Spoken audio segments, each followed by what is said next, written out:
Welcome to the best gambling show on the internet. This is the home of the money pick. We got the championship round, Vegas spread picks. Hit the like button, subscribe. Best gambling show on YouTube, home of the money pick.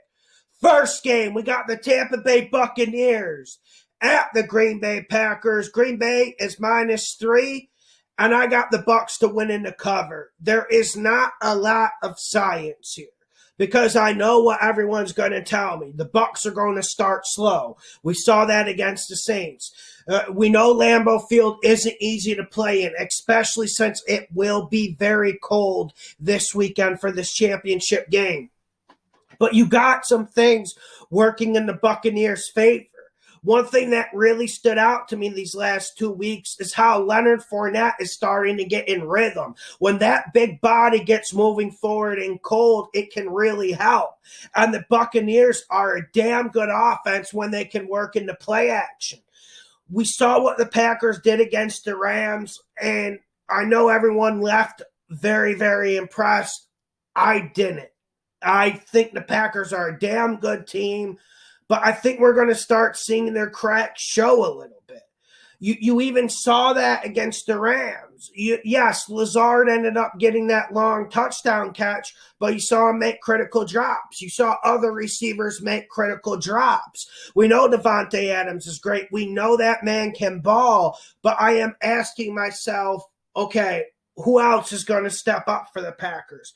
Could it be Aaron Jones? But this Tampa Bay run defense is the best in the league. And the pressure is on Aaron Rodgers this game. I feel like Tampa Bay comes in here with an attitude almost a type, it doesn't matter if they lose. They still got next year. This is a 2-year plan with Tom Brady, and that whole monster team will be intact. Even Gronk's coming back. I think the pressure's on the Packers. And yes, the home field advantage will help them. The cold will help them. But this Tampa Bay secondary was one of the reasons why I was skeptical about them. And we saw them come out and play good football against Drew Brees. I don't want everyone to get too excited because Drew Brees can't even throw over 30 yards. I've been saying it for 2 years. But still, that Tampa Bay secondary came out and they played damn good. I wonder if we're going to see more of that press man-to-man coverage that could take Aaron the Game Rodgers out of rhythm, and that could test people other than Davante Adams. I want to see who can step up on the Packers, and I don't think they're going to be able to run the ball. I know Todd Bowles, he's going to dedicate lots of numbers, 2 safeties to the pass game. We know that's how it's going to go down, but I still don't think the Packers will be able to run it. And the Packers have been running it pretty damn good this year, and it is a bigger part of their offense than people think. And when you look at these teams, and this is going to be surprising, but I think Tampa Bay runs the ball better than the Green Bay Packers. I think that could be a precipice for Tampa winning this game. Also, I feel like yes, you could say Rodgers is better than Brady right now. That Rodgers has the advantage over Tom Brady. I am willing to live with that opinion, and I'm completely fine with it. But we need to remember, this is championship round. This is January. The Super Bowl's on the line. Tom Brady steps up this game. So I think we're going to see an elevated performance by him. But the fact is, and this is what's so surprising about this week, people are missing an important element. These Tampa Bay weapons, they count for something. When you got Godwin, when you got Mike Evans, when you got Antonio Brown, that creates significant stress on the defense. And we haven't seen them play to their full caliber this year.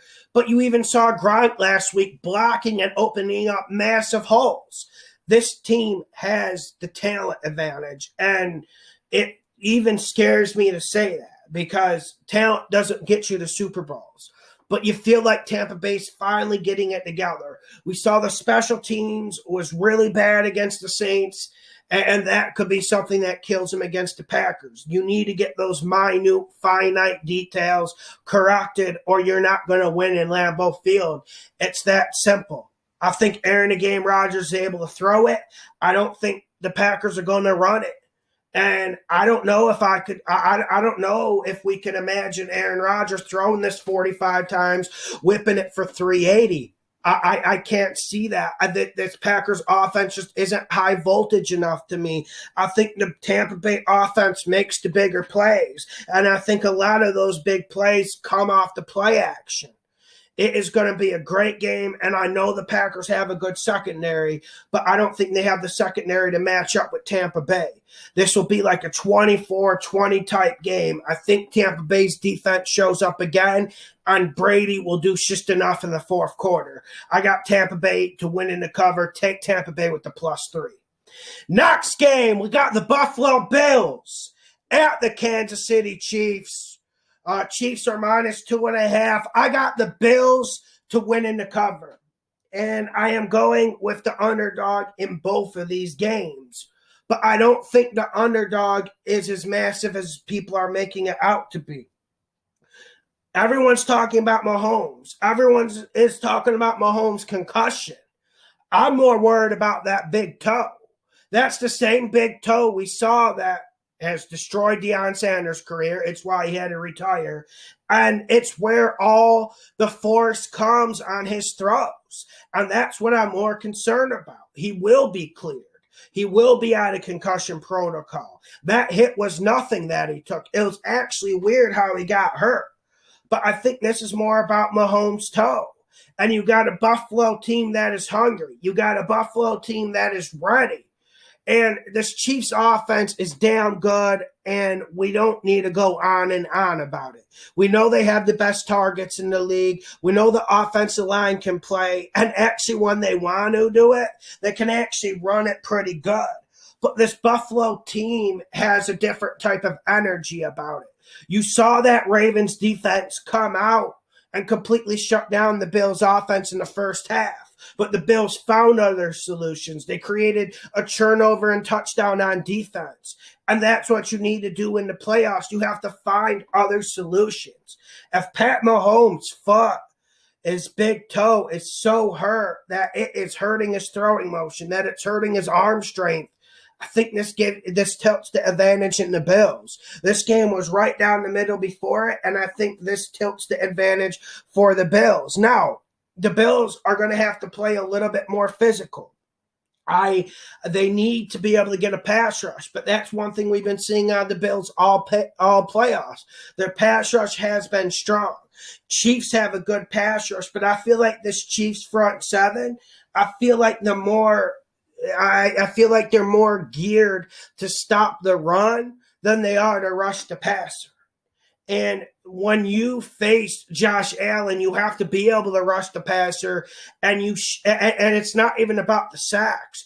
Josh Allen carries that ball around like an Easter egg. You can just go snap it out easy, and then the ball's on the turf, turnover.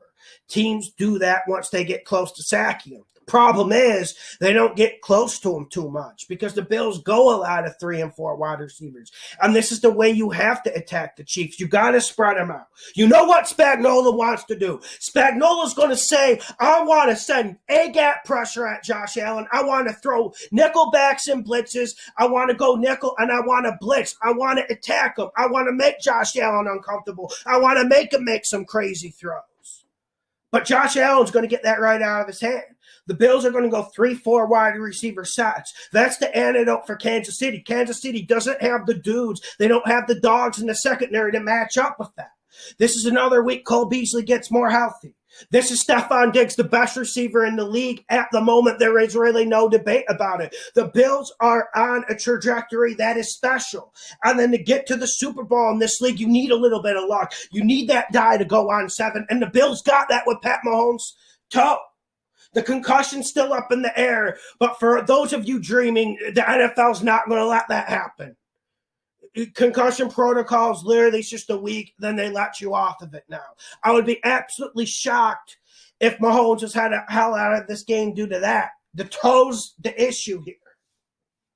And for a Bills defensive line that's getting good pressure, I was shocked by the pressure they've been getting in this playoffs. They've been rushing the passer really well and really relentless. They've been getting an interior rush that has really helped. So I think that's what the Bills will do to keep Pat Mahomes at bay. And as good as Mahomes is, as much as a tactician and technician as he is in the pocket, man, he needs the escapability. He still relies on the escapability. He doesn't have the footwork and presence in the pocket when he's stuck in there like a Tom Brady, like a Drew Brees. I'm not saying that Pat Mahomes isn't good in the pocket. He is good, but he still relies on that mobility. Just because he's not running it for 15 or ripping off 50-yard epic runs like Lamar Action Jackson, it doesn't mean he doesn't rely on his ability. A lot of times he'll like to step up in the pocket. He'll like to dip out to the right. Then he'll like to rocket launch that down the field. And that's how the Chiefs get their chunk and big plays. I don't think they'll get that. I think the Bills have the best two safety combination in this league. I think Poirier is extremely awesome, and I think he's an X factor in this game. Now, the Chiefs are going to have to use Kelsey. They got to get him active in this game. I think he's the most important players on the Chiefs' offense. I think they have to get him in the game active and early. And Andy Reid really needs to mix up the run attack. I don't know if he will. And Matt Milano is playing really, really good football right now. So you really like how this Bills defense matches up. And we saw what happened earlier in the year. The Chiefs absolutely rolled through the Bills. But everything's stacking up for the Bills. Everything seems to be going towards plan. Now, you still got an issue with Spagnuolo knows how to put pressure on quarterbacks. And yes, I think the 3-4 wide receiver sets will neutralize the Chiefs defense. And I think it will neutralize the blitzes Spagnuolo will dial up. But still, the Chiefs will get some chances to make plays on Josh Allen. We'll see who wins this turnover battle. I believe the Bills win it. I believe the Bills can win this turnover battle. A little bit concerned about the Bills special teams. But also, I'm a little bit concerned about the Chiefs' special teams. This is going to be a cold weather environment. These two teams, they're finesse, but they're also going to be physical. You don't get to this point if you're just a pure finesse team. Normally, you'll be like the Atlanta Falcons and you're out in the first round, like they were a few years back. This is going to be a very, very interesting game. I got the Bills to win in the cover. Make sure you hit the like button. Make sure you share the videos. Make sure you subscribe, share the videos, hit the like button. This is the best gambling show on the internet. Thank you, guys.